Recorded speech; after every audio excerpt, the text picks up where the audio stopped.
Lae. Begegek ugek ugek embel sadulita. Lae. Tole gareng Petruk apa dening kowe Tole Bagong? Kula wonten tinimbalan ingkang ngadhawuh, Pak. Kula kang nala gareng cumadung dawuh sedyaning Bapak Semar. Kula pun Petruk Kantong Balama. Kula pun Bagong, Pak. Nggonmu suka-suka ana papan kene pangapurane bapakmu Semar nyigau sawetawis ya Tole. Jebul tinembune adimu Senet. Malah saya jero. Nggone kepi gandrung kayunyun marang tiasing putri Ndarawati kang mewangi endang lara temon. Rumangsanipun Rama Tole. Rama ora kuwewengeti marang pasuryaning adimu Senet. Saben dina ora doyan mangan, saben dina ora doyan. Ora bisa turu sing dipikir mung wangi endang lara temon. Tole, Petruk. Lawan kowe Bagong sing tak utus dadi duta. Tak kengkongkon iki dina tumuju ning bendaramu Ndarawati piye pawartane Petruk. Mara gageblakakno supaya lejar penggari adimu Senet ditampa apa ora. Dene kang adimu Senet kang gandrung kayun wis ora kena dibendung kang dadi katresnane Petruk. Mbun ngebun enjang jesawas wonten Tole mara gageblakakno. Bapak Semar nyuwun pangapura ingkang ageng. Anggen kula prapta wonten ing Ndarawati anyarengi praptanipun Bendara kula Mandura nenggih Ndara Baladewa ugi srana atur panglamar dumateng endang lara temon. Tole. Nata Mandura Prabu Baladewa ya bendaramu. Kok golek atur panglamar? Kuwi dadi panglamar saka ngendi? Apa ora didhawuhna karo putra Mandura endang lara temon Tole Petruk? Sanesma menika dados dutanipun negari Ngastina. Kengden Lesmana Mandra Kumara menika nggih gandrung-gandrung kayunyun. Satemah kula mbabarake rembag anyarwe sedyanipun Nata Mandura Prabu Baladewa nenggih Kang Ndara Baladewa. Kula dipun tantang kalih Ndara Baladewa wonten pasulane agung negari Ndarawati wonten ing sajroning Pasebanjawi. Sedyanipun Gusti kang gelar jagat tansah paring tetulung marang tiasing Petruk. Tole. Ditulungi sapa Tole kowe Tole? Nggih wonten Ndara Anoman ingkang sabiyantu lawan Petruk Kantong Bolong. Satemah anggen kula pasulayan kalih Ndara Baladewa menika kasigeg utawi kapisah dening Ndara Kresna ingkang surasanipun ugi debok swasa pisang mas ingkang apupus tindhe Parijata Kencana Dalagung Sana Lokanata ingkang tinabuh dening para dewa ning Dirgantara kanggo srana tepuk ing pinanganten. Kreta Kencana dunungipun wonten pundi? Anggen kula pados menika kados pundi caranipun Petruk menika mboten mangertosi. Mula dinten sak mangke kula nyuwun dipun wedharake. Wujudipun Kreta Kencana menika ingkang kagungan sinten? Lan pundi dunungipun kula badhe supat madosi. Anggen kula dadi srana Senet menika saged gegambuhan utawi didhawuhan kalian endang lara temon. Tole. Miturut kadewasanipun bapakmu Semar, semana Kreta Kencana kuwi kagungane Prabu Bisawarna. Kapura iki dina Prabu Bisawarna kang dadi pandheganing Ratu Sewu Negara Tole. Mula golek ana kang aran Prabu Bisawarna. Semana iki kagungane swargi. Prabu Gunawan Wibisana kang tansah lumengser marang kang putrane Tole. golek ana Prabu Bisawarna kandha yen kowe anake Semar. Kandha kowe anake pun bapakmu Semar. Nggonmu nyilih kreta kencana kanggo srana dauping adimu Senet. Lajeng gongsa Lokanata ingkang dinabuh dening angkasa utawi awang-awang. Liripun kados pundi? Nuli aja kuwatir nuli. Aku tak matek aji nekake Ratu Dewa Kahyangan. Nyagake wujuding gongsa Lokanata kang tinabuh dening awang-awang. Mula dina iki Tole Petruk golek ana Prabu Bisawarna kanggo sena dununge Kreta Kencana lan blakak napa kang dadi sediamu Petruk? Nggih mo. Daya-daya Petruk mung dados dutanipun adini kula Senet. Nggih nadhi kula Senet menika tansah gembira mawarata suka kula nggih nderek gembira. Aku ya padha kaya ngono, Truk. Aku nira adine awake dhewe Senet kaya ngono ki wae. Atiku keronta-ronta ya, Truk. Mongko Senet ki wonge ya bagus. Wonge ya lugu. Ora tau neka-neka. Lah kok ana gegayuhan kang kaya ngene kok ya akeh temen dang dadi penjaluk Truk. Ayo Truk digolekke sarana Truk sakna adine dhewe Truk. Iya, Gong. Wajibing aku lan kowe iki tansah nyengkuyung marang tiyang sing adimu lanang. Daya-daya aku ya bakal nyengkuyung ya Truk. Aja kuwatir aku ya sing ndayogyani. Mula dina iki Dole golek ana srana. Golek ana srana Kreta Kencana. Yen gongsa Lokanata kang tinabuh dening angkasa pun bapakmu Semar Dole. Ya mangkata Dole ngestaken dawuh Rama.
Kentonge palune apindo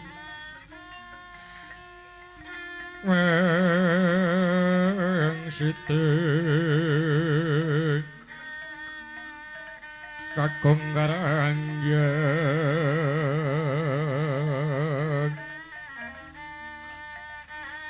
andraing soto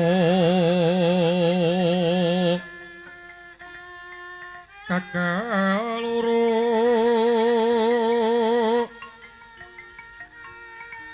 asawuran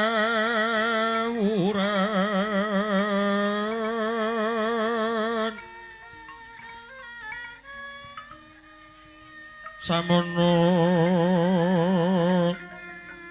panmerahino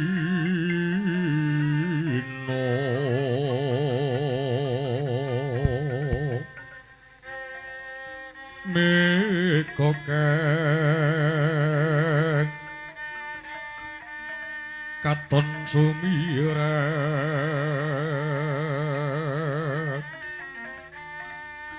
wetan kena soroting haruno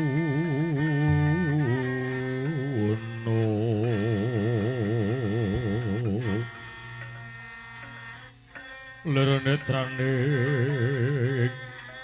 sarirapo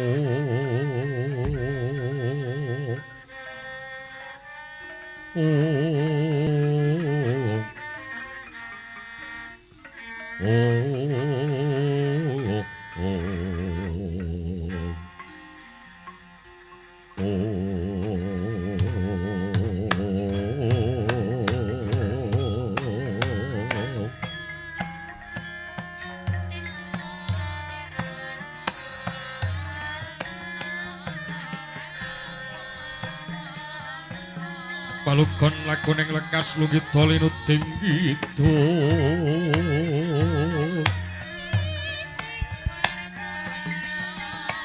kidung kadereng hangomor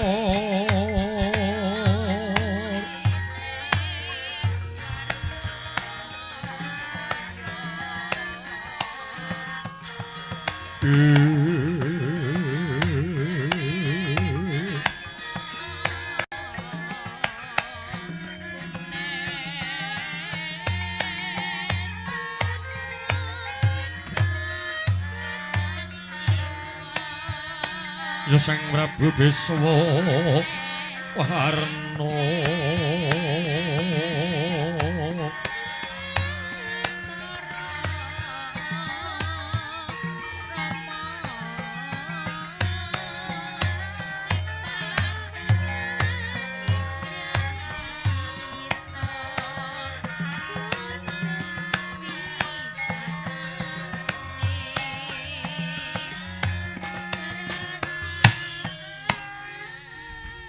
lah menika dadi sambunganing carita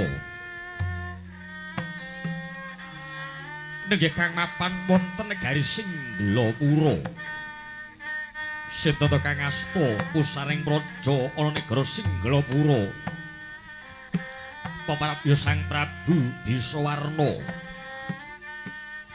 tateng kadhing mangke Sang Prabu Bisawarna dadi pandhikaning ratu sewu negara cacahing kono ratuning tanah sabrang kang dicepek dening Sang Prabu Bisawarna ulat pratanira kilorah Petruk Kantong Bolong kang mapan ana negara Singlapura dhateng kadhe kang rinengga sabdane Sang Prabu Bisawarna ingkang awijil kawiyos sing lesan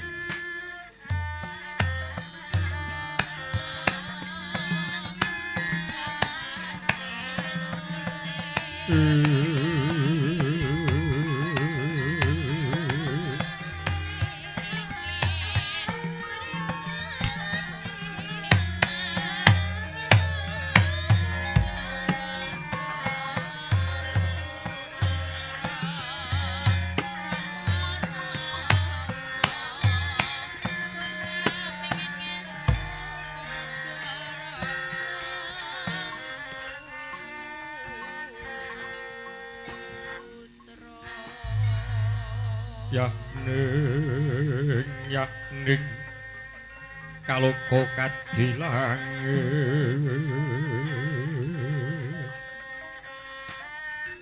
unggulah ing astu para bawana langgeng jagat dewa batara jagat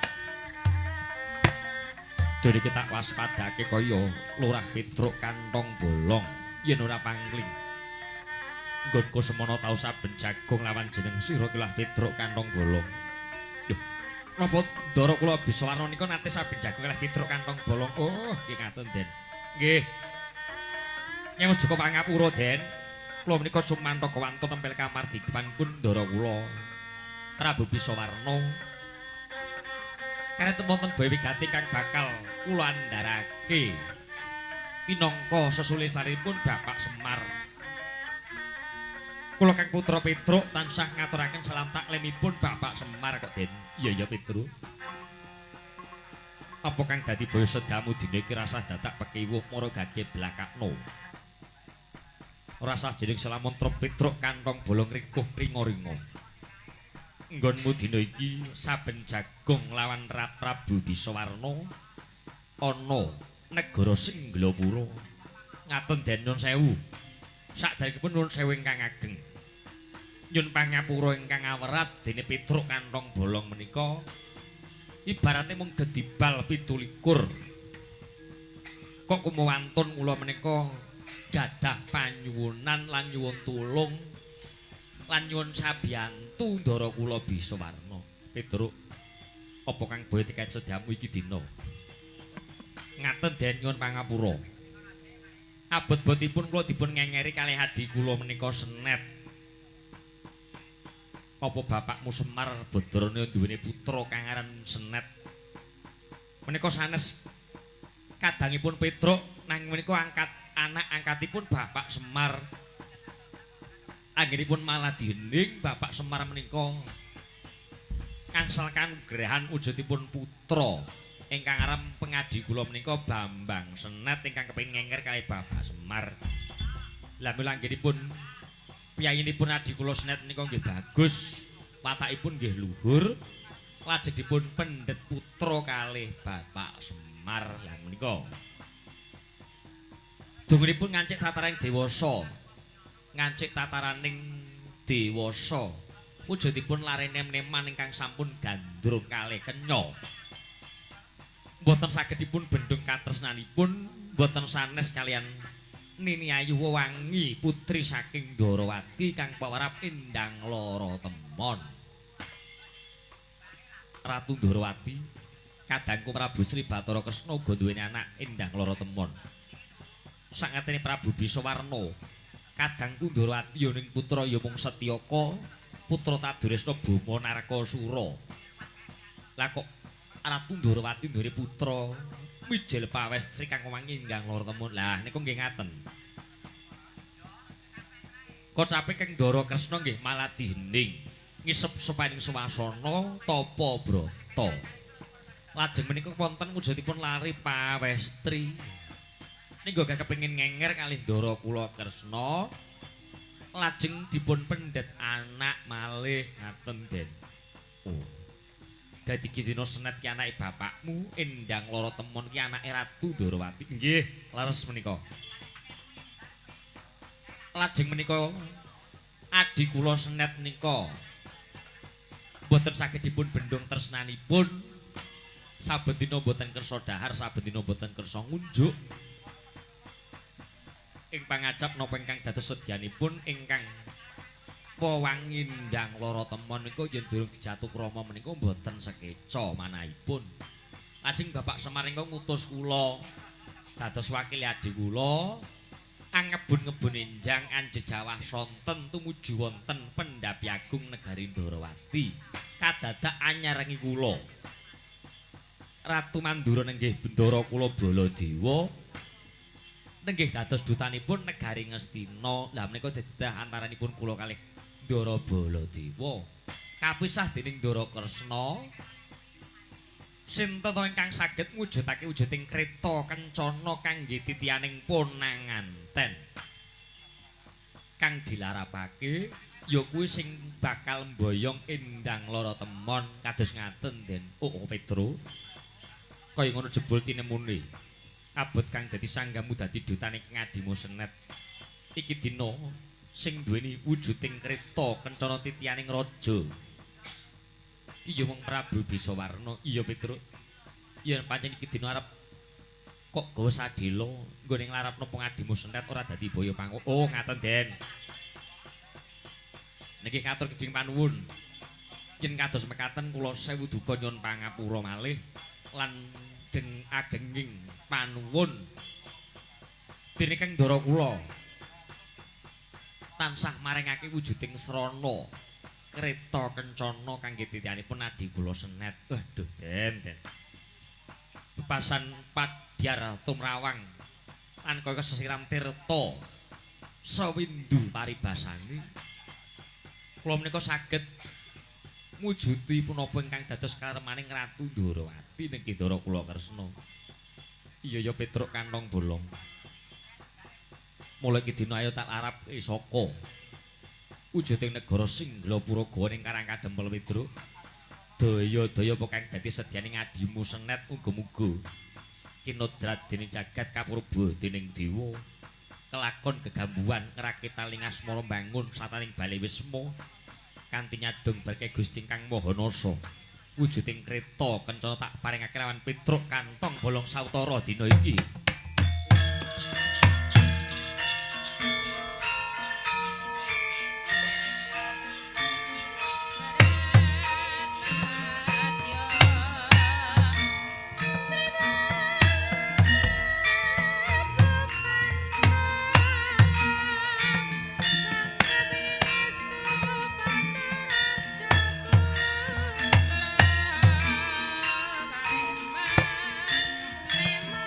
Ngatur kegeng panuwun Den.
saranane wong yo ngaluhung betatopo kurang kule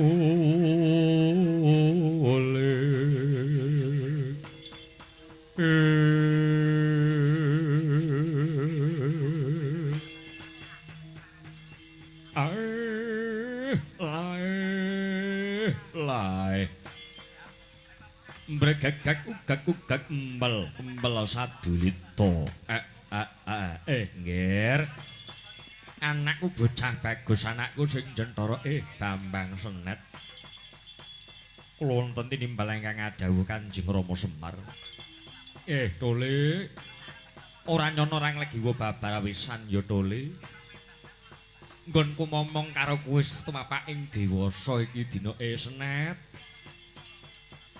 apa jeneng sira wis kelakon palakrama kepingin gegamban karo kenya ora ana liya ya putri saka Ndarawati kang wangi ndang lara temon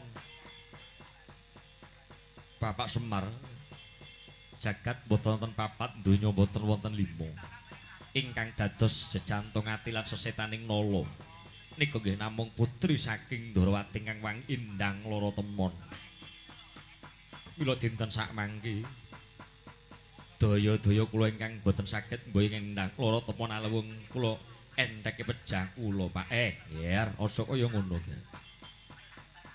wong digegayuhan kang gedhe wong digegayuhan kang luhur kuwi Tole aja jeneng sira kok yen ora kasembadan ki malah lampus diri kuwi aja ngono yen ana godha pangrecane Gusti Kang Maha Agung ibarate nggonmu kepingin dadi manten karo Endang Lara Temon najan akeh pepalange najan akeh godha pangrencanane yen pancen Senet ki tulus setyane kepingin ngrakitali asmara sarina sawengine mugi Gusti Kang Gelar Jagat ngijabahi gar ning aja nganti Senet ki tumindak nista angkara Budi Candala yen kelakon bapakmu ki duwe mantu putri saka Ndarawati bapak Ibu Ngah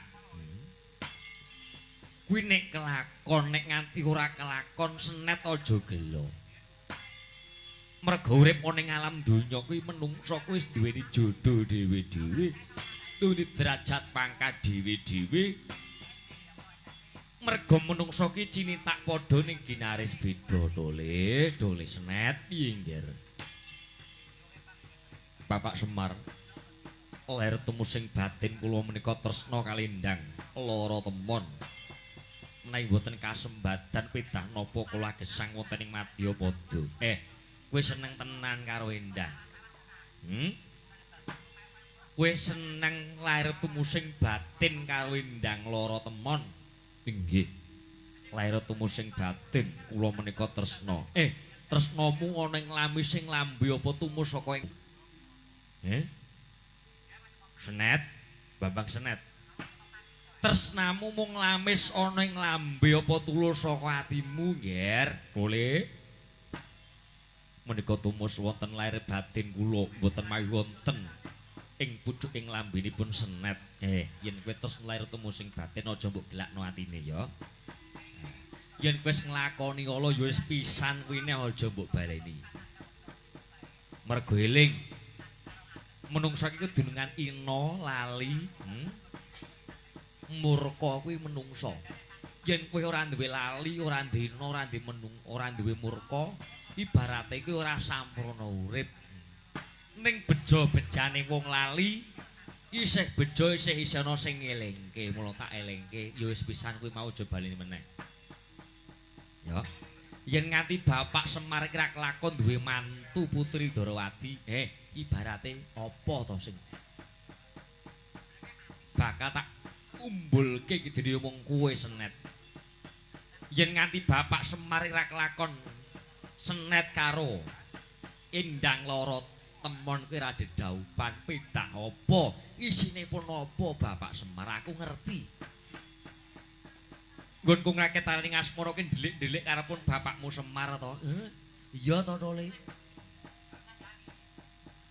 nenggih laras menika lah anggenmu dedelikan kaya ngono iya Muga Gusti ngijabahi, muga Gusti berkahi lakumu kang kepingin dedaupan karo putri saka Ndorowati. Eling, kowe ku anake bapak ki mung sadrema wong ora duwe. Bapak ki najan lurah ki mung lurah desa. Dene kawula cilik bebasan ki lungguhe mung jingklik. Lah kok senet arep nggayok putri saka Ndorowati barat cecek nguntal klopo. Yer ning yen kowe iki nemu jodohmu, yen wis pancen iku jodohmu lakonana. Tak bali pisan kas. Aja mbok gelakno atine ya. Wong wadone mbok gelakno atine kuwi paribasan gentes teko atine. Wong lanang ora sampurna ya ora sesane wong wadon. Mula aja nganti kok sia-sia kang dadi tumindaking para wanita. Yen sira senet wis wani palakrama, lair temu sing batin mulyakno endang lara temon, Nger.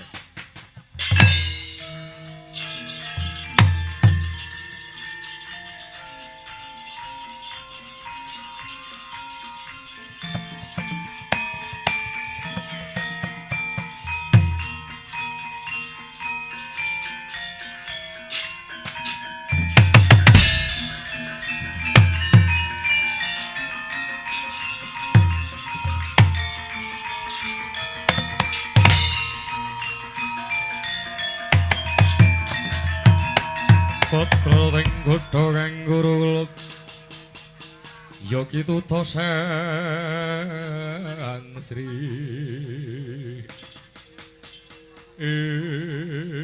Petruk Petruk kantong bolong teko kok gawe geger kowe. Iki mau sampak ya, Truk, iki mau sampak. Nyun pangapura Bapak kula menika saking gugupipun. Kula sampun beto wujudipun kreta kencana kangge titianipun nganten saking Karangkadempel kangge titianipun adi kula Senet.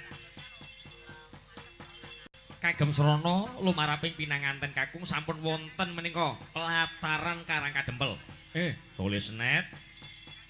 Ayo Dole, tak arep tumuju ning Ndorowati, mbok menawa kinudrat dening jagat kapurba dening dewa. Dole, anakku Senet kowe kelakon gegambuan, kowe kelakon palakrama, Dole. Dole.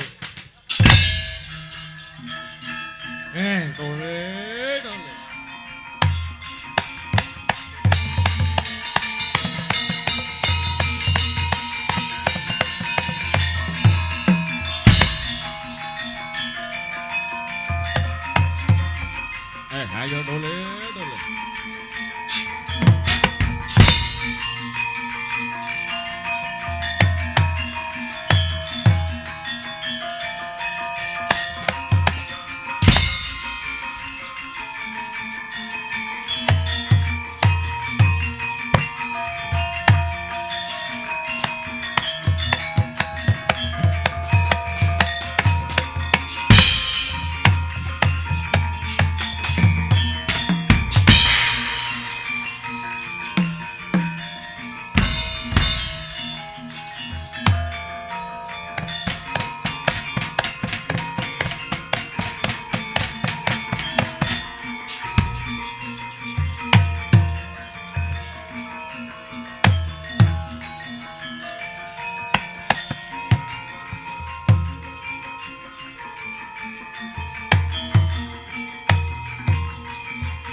Loro ting godha kang guru ya kita sang Sri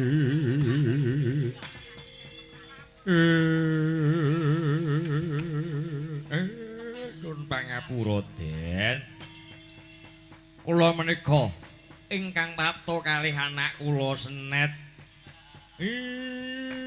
bebasan uba rampen sampun kula cepake Den Kakang Semar Badranaya Kakang Semar lamun to dene iki yen pancen padha siaga ning isih kurang srana gangsa Lokanata kang tinabuh dening awang-awang kanggo sana ing pinanganten saka reka dening Semar Badranaya kula ingkang bakal negakake ning nggih Adikura Bathara Manikmaya kang mapan Kahyangan Junggring Saloka nabuh gangsa Lokanata dening para dewa kang mapan wonten ing Giri Gandara. Kakang Semar, ya yen pancen kaya mangkono kang dadi sedyamu. Jangkepana apa kang dadi penjalukane anak wedok Endang Lara Temon. Yen pancen wis jangkep iki dina bakal tak srana tak pangestuni nggone Senet lan Endang. Nggone Jejaupan nggone Sabaya Mukti, Sabaya Pati anggone labuh tresna siji lan sijine. Saka kekuatan lan reka dene Semar Badranaya. Nggonku matek aji nenuwun marasani Gusti Kang Ndar Jagat Bathara Manikmaya ya adi guru kang mapan ing Kahyangan Junggring Saloka. Tumeka ning Aracapada kanggo srana nuthuk gangsa Lokanata ning Dirgantara.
Wilahing asungara bawon langgeng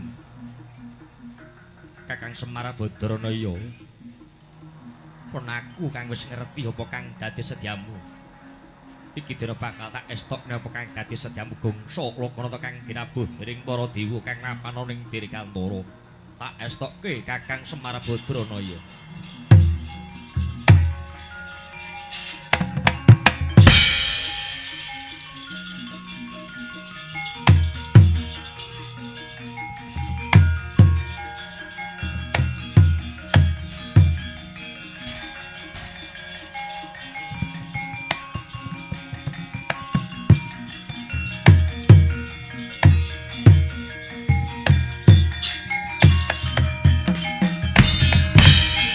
Saranane wong yung luhung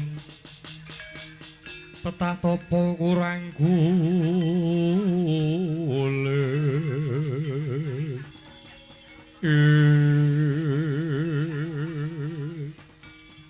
Kakang Semar Badranaya Adi Guru piye saka dayaning Bathara Guru kang ana ing Dirgantara iki dina gangsa Lokanata bakal tinabuh dening dewa kanthi srana umule gending kodhok ngorek daping pinanganten kawitan Kakang Semar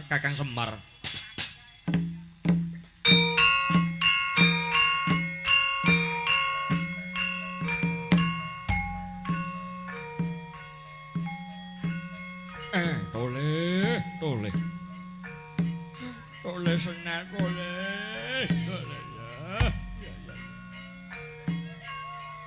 Endang Lara Temon kula wonten tinimbalan ingkang athah Kanjeng Rama. Mbokna dadi kodrating Jawata. Iki dina nggonmu srana dedaupan kalawan Bambang Senet putra saka Karangkandhemul nggih. Lair temu sing batin kula menika tresna kawit pun Kakang Senet Rama.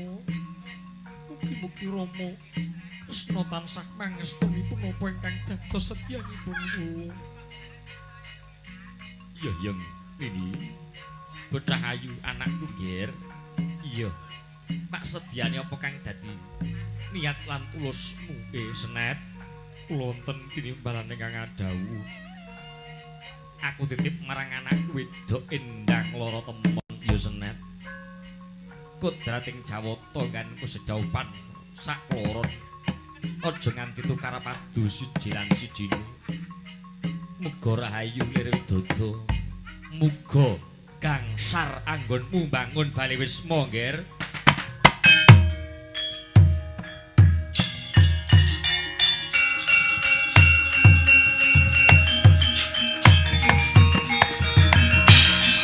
Konodrat dening jagat purba dewa kang wis masesa jeneng sira. Muga gangsar anggonmu jejodohan nggir.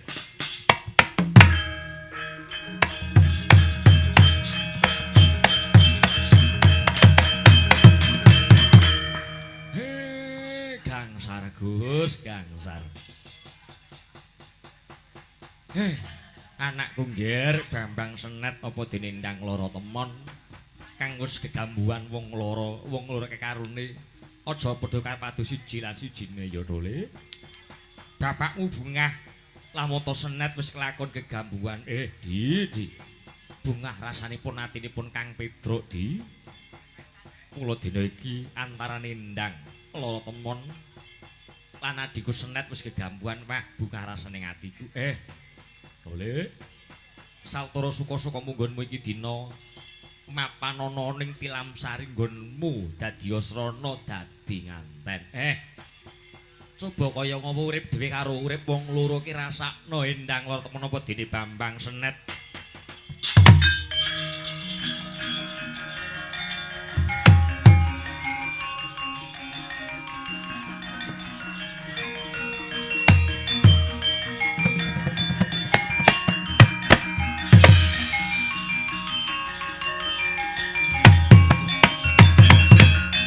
Saranane wong yung luhung tetah topo kurang kuling.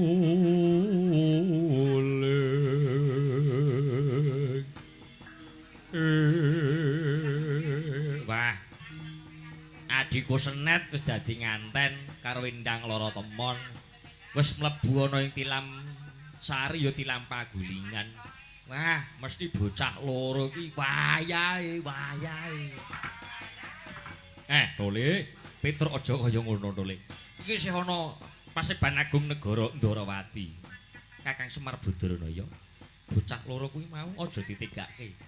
Dikanthi sarina sawengine. Lamun to nggonku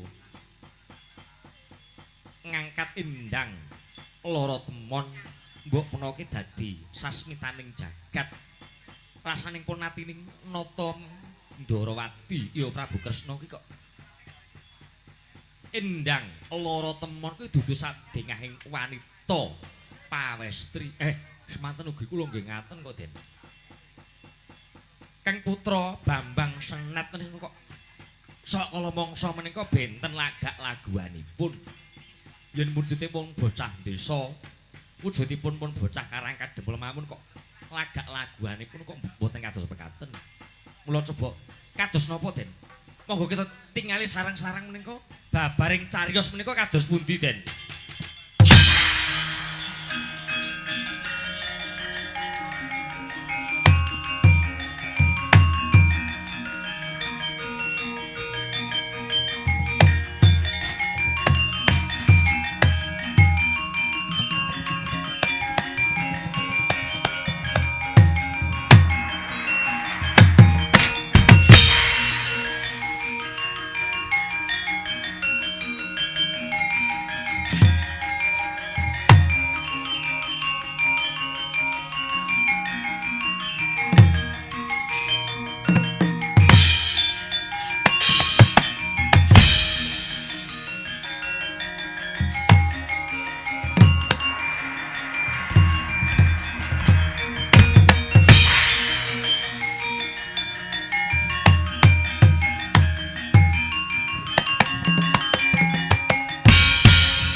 Enjing langit kelap-kelap katon lir genjanging alis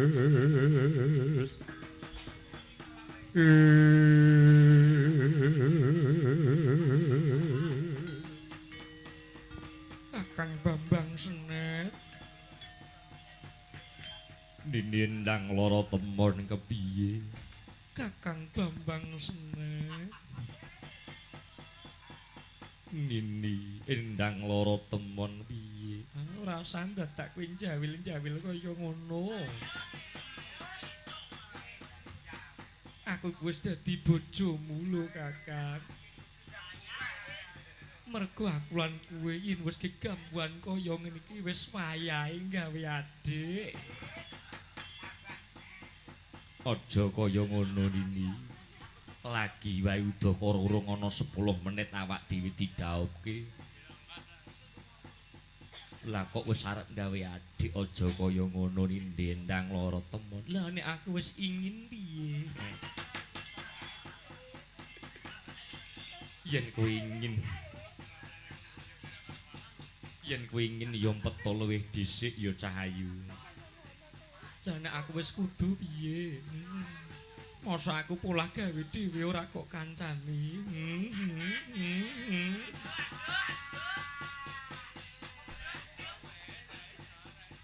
Yen babakan ingin ngono kuwi aku pun Kakang ki yo kepengin. Ning tak kekes ning rasaku mergo urung didiwancine aku lan kowe iso. Urung didiwancine aku lan kowe iso. Ngelakoni bebrayan aku ninindang lara temon endang Kakang Mas Senet endang Kakang Mas Senet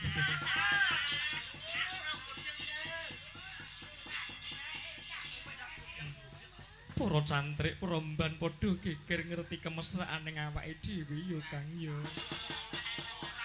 padha ngiri ya Kang ya ana sing lagi gelo atine, ana sing lagi bungah atine, ana sing lagi mikir utange awak dhewe ora mikir ngopo-ngopo ya Kakang isine mung seneng-seneng. Ana sing bengok-bengok gage barang. Iya. Endang lara temon. Iki dina aku wis lakon kegambuhan karo kuwi tak jaluk sabaya mukti sabaya pati. Sejatine ngertenana durung rampung nganggehi pakaran aku lan kuwi endang. Karana pun kadangi wong tuamu kang aran Nata Mandura Prabu Baladéwa ora nyarujuki apa kang dadi sediane Bambang Senet nggone kegambuhan lawan endang lara temon. Mbok ora idep kok. Bakune aku ya wis kudu kaya ngene bab Kakang Bambang Senet kudu layani apa kang dadi kas kentremanku lho Kakang. Apa Kakang tega? Apa Kakang tega nek nganti aku dilayani wong lanang liya? Apa pun Kakang tega yen nganti aku dituroni karo wong liya? Ora kaya ngono Nini, ora kaya ngono. Sabar luwih dhisik, aku tak njaluk pituduhe Gusti Kang Gelar Jagat dina apa sing apik dina pasaran apa lan jam pira nak sing apik nggonku gegambuhan ning rasa ana ing tilam pagulingan karo kowe ana kok dadak golek dina pasaran dadak ngenteni jam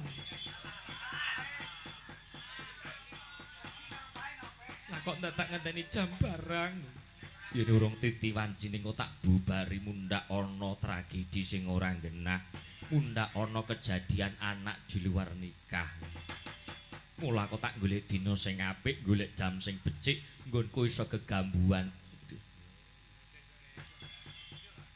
nggonku iso mrangguli karo kowe ibarate aku njiwit karo awakmu aku golek jam sing apik dina sing apik Lah kaya ngono lha nek aku wis kudu piye? Aku tak mblojat ning aja ora parang wong wedok ki ora aja kaya ngono.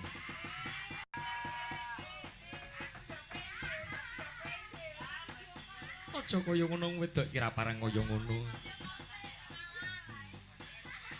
aja kaya ngono lho Kakang aku iki wis kaya ngene tur Kakang iki piye?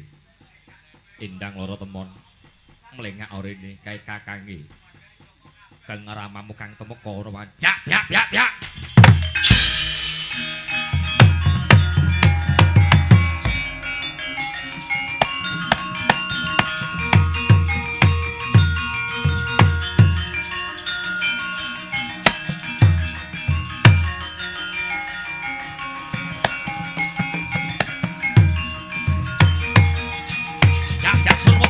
Hei, endang loro temen apa dene bawang senet? Wah, lah dalah.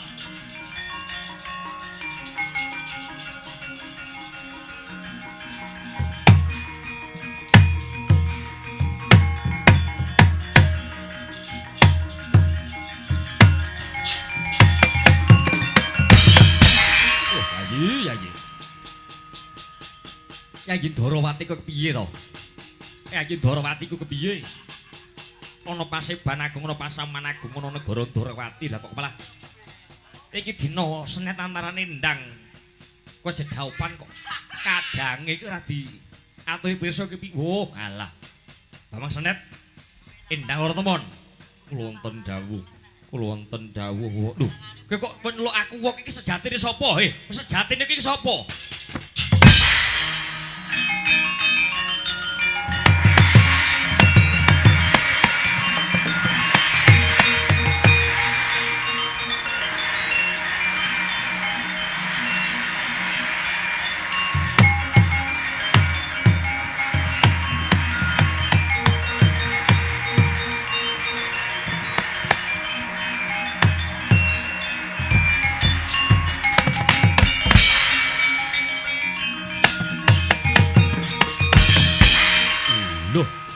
jebul Bambang Senet kuwi mau Abimayu endang loro temon kuwi Sri Sendari woh alah ger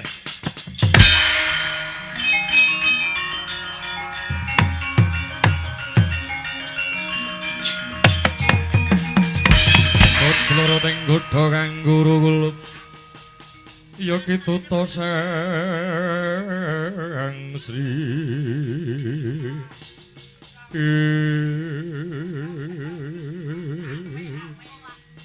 Nenggih Wa Prabu kula menika Abimayu ingkang wingga dados Bambang Senet kula pun Sri Sendari ingkang wingga dados endang loro temon muga dadi srana wujudipun wahyu katentreman ingkang turing Racapada lumantar dawuhipun Bambang Senet lan endang loro temon wah kaya ngono iya ning kang bapakmu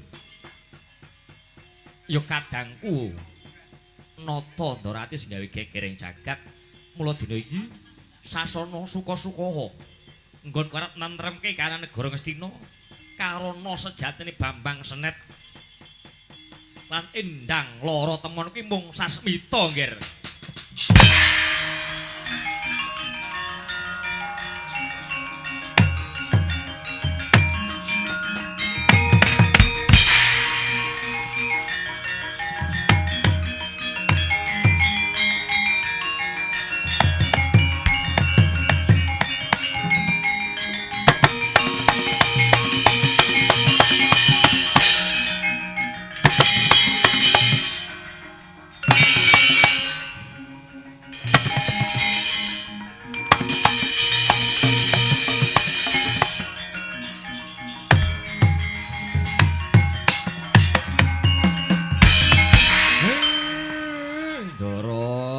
jebul kados mekaten jebul lampahipun menika kados mekaten to Den nggih biar padang tumrawang raos sing manah kula Den ndara kula Abimayu srana menika sampun kabul kajatipun anggen kula menika manto ning sebulipun ingkang kula mantok nggih menika ndara kula Abimayu kalih ndara kula Sri Sendari nggih Gus moga lelampahan menika saged sumusup wonten pinanganten kekalih nenggih Mas Tiga kalih Mbak Asisa kanggo sana sabaya mukti sabaya pati anggone mbangun Bali Wisma sing sakinah mawaddah warahmah mugi keluargane Pak Depur nggayuh marang katentreman tansah bagas waras keluargane murah sandang pangane lumeber rejekine lan ngaturake genging panuwun tansah paringi wedal dhateng kula sak kanca mugi anggen kula nampi redana saking panjenengan Pak Dipur barokah kagem kula sak keluarga amin Allahumma menawi lepat nyuwun pangapura kanthi bunga sing ngatur wabillahi taufiq wal hidayah wassalamualaikum warahmatullahi wabarakatuh.